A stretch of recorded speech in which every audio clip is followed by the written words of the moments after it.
بسم اللہ الرحمن الرحیم۔ السلام علیکم ورحمۃ اللہ وبرکاتہ۔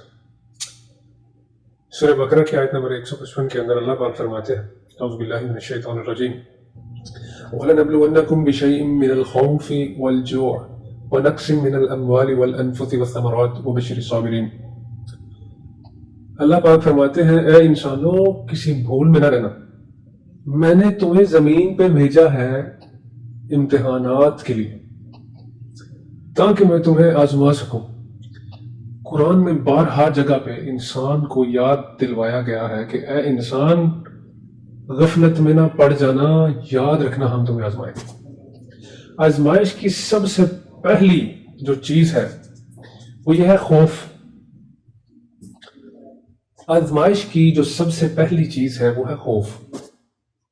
اللہ کہتے ہیں ہم تمہیں خوف سے آزمائیں گے۔ اسی طرح اس آیت کے اندر اللہ پاک اور ذرائع بتاتے ہیں کہ جن کے ذریعے سے اے انسانوں تمہیں آزمایا جائے گا۔ پھر اللہ پاک اس آیت میں ہمیں ایک تدبیر بھی بتاتے ہیں کہ جب تمہیں آزمایا جائے تو تم کیا کرو گے تو کامیاب ہو جاؤ۔ سبحان اللہ، اللہ پہ قربان جائے جس نے ہمیں سوال بھی بتائے اور جواب بھی بتائے، جو امتحان بھی لے رہے ہیں اور نقل بھی لگوا رہا ہے۔ اللہ کی قسم اتنا رحیم رب کہیں نہیں، ہو ہی نہیں سکتا، ہے ہی نہیں کوئی۔ اب ہم دیکھتے ہیں کہ جو اس آیت کے اندر ڈر کا ذکر ہے، ڈر ہے کیا؟ انسانی فطرت کے اندر ڈر ایک احساس کا نام ہے۔ اس کو محسوس کرنے کے دو طریقے ہیں، ایک جسم کے ذریعے ہم اس کو محسوس کرتے ہیں اور دوسرا روح کے ذریعے ہم اس کو محسوس کرتے ہیں۔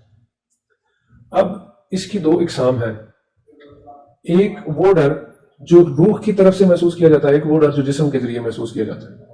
اب جسم کے ذریعے محسوس کرنے والے ڈر کا تذکرہ اس آیت میں ملتا ہے کہ پھلوں کے نقصان سے، جان کے نقصان سے، مال کے نقصان سے، نتائج جو ہے وہ غلط ملنے کے نقصان سے، پھر اس کے بعد بھوک سے، پھلوں کی کمی کے نقصان سے۔ یہ سارے نقصان وہ ہیں جو جسم سے متعلق ہیں۔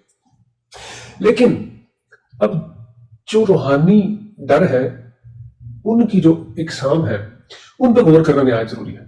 جسمانی ڈر جو ہے وہ عام فہم ہے، وہ آسانی سے سمجھ آنے والے ہیں، لیکن یہ جو روحانی ڈر ہے ان کو سمجھنے کے لیے علم کا ہونا بہت ضروری ہے، اور آپ کا باریک بین ہونا اور تدبر و تفکر کی خاصیت آپ میں ہونا نہایت ضروری ہے۔ اس لیے میں آپ کی توجہ اس طرف کروانا چاہ رہا ہوں، اور جب یہ ڈر اترتے ہیں تو زمین میں کیا کائنات کے اندر اللہ کے سوا کوئی نہیں جو اس کی شفا یابی کر سکے۔ کوئی دعا، کوئی ڈاکٹر، کوئی حکیم کام نہیں آئے گا جب آسمان سے نازل کرتا ڈر آپ پر مسلط کر دیا۔ اس ڈر کی نشانی کیا ہے؟ اس ڈر کی سب سے جو پہلی نشانی ہے وہ یہ ہے، جب آپ اللہ کے بندوں کا مقابلہ کرنے لگیں گے یا ان کو نقصان پہنچانے لگیں گے تو یقین مانے اللہ آپ کے اوپر آسمان سے ڈر اور خوف نازل کرے گا اپنے فرشتوں کے ذریعے۔ وہ کریں گے کیا؟ وہ آپ کے چین اور سکون کو برباد کر دیں گے، آپ کی عقل کے اوپر پردے ڈال دیے جائیں گے، آپ کی تدبیریں، آپ کے مشورے، آپ کی پلاننگ سب دھری کی دھری رہ جائے گی اور آپ اس کا کچھ نہیں بگاڑ سکیں گے۔ خدا را جب اس قسم کی سچویشن آئے کہ آپ کا کسی بندے سے مقابلہ ہو اور آپ کا سکون برباد ہو جائے اور آپ خوف محسوس کرنے لگے، ڈر محسوس کرنے لگے، تو خدا را آپ اس کام کو چھوڑ دیں، نہیں تو زمین میں اور کائنات میں آپ کو کوئی اس درد کی شفا کے لیے کوئی چیز نہیں ملے گی۔ پھر دوسری نشانی یہ ہے کہ اللہ کے نبی کو فرمایا گیا کہ جو بھی دشمن دین کے لیے نکلیں گے، اے نبی ہم 1 ماہ کی مسافت سے تمہارا رعب ان پہ قائم کر دیں گے۔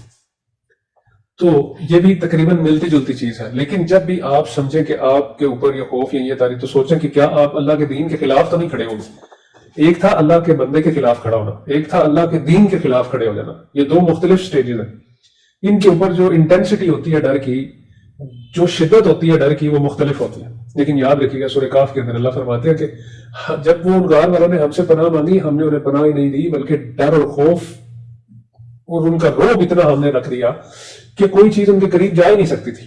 تو اللہ اس کو شیلڈ یا ڈھال بنا کے ڈر اور خوف کو اس سے اپنے بندوں کی حفاظت کرتا ہے۔ یعنی کہ ڈر کا ایک ذریعہ آسمان سے نزول ہے، فرشتوں کا نزول ہے، جس کے ذریعے اللہ اپنے بندوں کے جو دشمن ہوتے ہیں ان کے دل میں ڈر پیدا کر کے اللہ ان کی حفاظت فرماتا۔ پھر جو ہے ہم دیکھتے ہیں کہ انسان جب بہت سرکش اور بہت گناہگار ہو جاتا ہے، پھر ہم دیکھتے ہیں کہ ایک اور نشانی یہ ہے کہ جب انسان بہت زیادہ سرکش اور گنہگار ہو جاتا ہے، کبائر میں بہت آگے نکل جاتا ہے اور متکبر ہو جاتا ہے، پھر اس ٹائم اللہ اس کو مہلت دیتے ہیں اور پھر اس کے بعد اس کے دل میں ایک ایسا خوف اور ڈر طاری کرتے ہیں کہ وہ بہت ہی برے انجام سے دوچار ہوتا ہے۔ اس ڈر اور خوف کی وجہ سے اتنا معاشرے کے اندر ذلیل ہو کے رہ جاتا ہے کہ تاریخ میں اس کو بزدل کے نام سے پکارا جاتا ہے۔ پھر اب ایک اور خوف کی ہم بات کرنے لگے ہیں۔ یہ انتہائی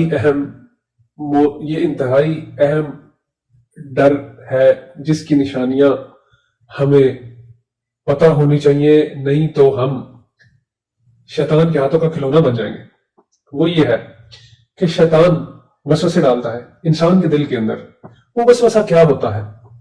انسان کے دل میں سب سے پہلے وہ وسوسہ ڈالتا ہے کہ دیکھو تم انسان ہو، تمہارے ساتھ پیٹ ہے، تمہاری ضروریات ہیں، تمہاری خواہشات ہیں، لہٰذا اس کی تکمیل کے لیے تمہیں وسائل کی ضرورت ہے، تو تم وسائل جمع کرنا شروع کر دو۔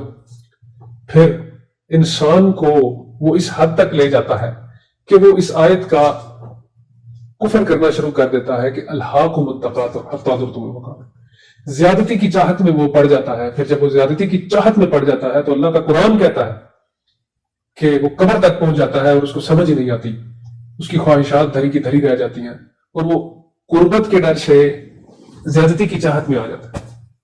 پھر اس کے ارد گرد جو لوگ تھے، اللہ نے اس کو مال عطا کیا، اللہ نے اس کو سب کچھ دیا، لیکن جب اللہ نے کہا کہ صدقہ، زکوٰۃ اور انفقوا ادا کرو، اپنے ارد گرد کے لوگوں کا خیال رکھو، مسکینوں کو کھانا کھلاؤ، یتیموں کے سر پہ ہاتھ رکھو، تو وہ اتنی خوبصورت ذمہ داریوں سے جی چرا کے، زیادتی کی چاہت میں پڑ کے، خود غرضی کا شکار ہو کے، اپنی خواہشات میں مگن اور ان کا عادی ہونے کے بعد وہ شیطان کے ہاتھ کا کھلونا بن جاتا ہے۔ پھر اب شیطان یہ جب کر لیتا ہے، جب وہ اس کے جال میں پھنس جاتا ہے انسان، تو پھر اس کے نقصانات کیا ہوتے ہیں؟ سب سے پہلا نقصان، شیطان اس کی سیلف اسٹیم کو، سیلف کانفیڈنس کو توڑ کے رکھ دیتا ہے۔ پھر جب اس کی سیلف اسٹیم اور سیلف کانفیڈنس بریک ہوتا ہے تو اس کے اندر خود اعتمادی ختم ہو جاتی ہے، اللہ پر بھروسہ ختم ہو جاتا ہے، تو پھر وہ کیا ہو جاتا ہے؟ وہ مخلوق کی غلامی کرنے لگ جاتا ہے۔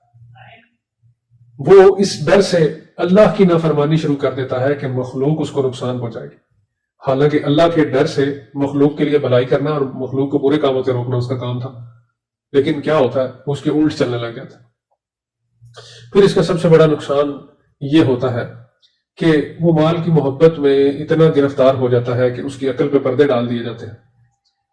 لہٰذا ناظرین، میری آپ سے گزارش ہے کہ اللہ کا کلام برکتوں سے بھرا پڑا ہے، اس کے اندر ثمرات ہیں، لیکن سب سے پہلے آپ نے اس کو پڑھنا ہے، پھر اس کو سیکھنا ہے، پھر اس پہ عمل کرنا ہے، تاکہ ہم اس پاک کلام سے مستفید ہو سکیں۔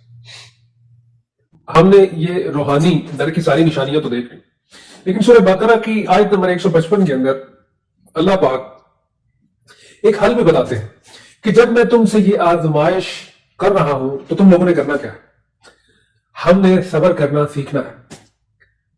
ہم انشاءاللہ صبر کیسے کیا جاتا ہے، صبر کیا ہوتا ہے، صبر کے تقاضے کیا ہیں، اس کے فائدے کیا ہیں، یہ ہم کسی اور ویڈیو میں اس کے اوپر تفصیلی گفتگو کریں گے انشاءاللہ تعالی۔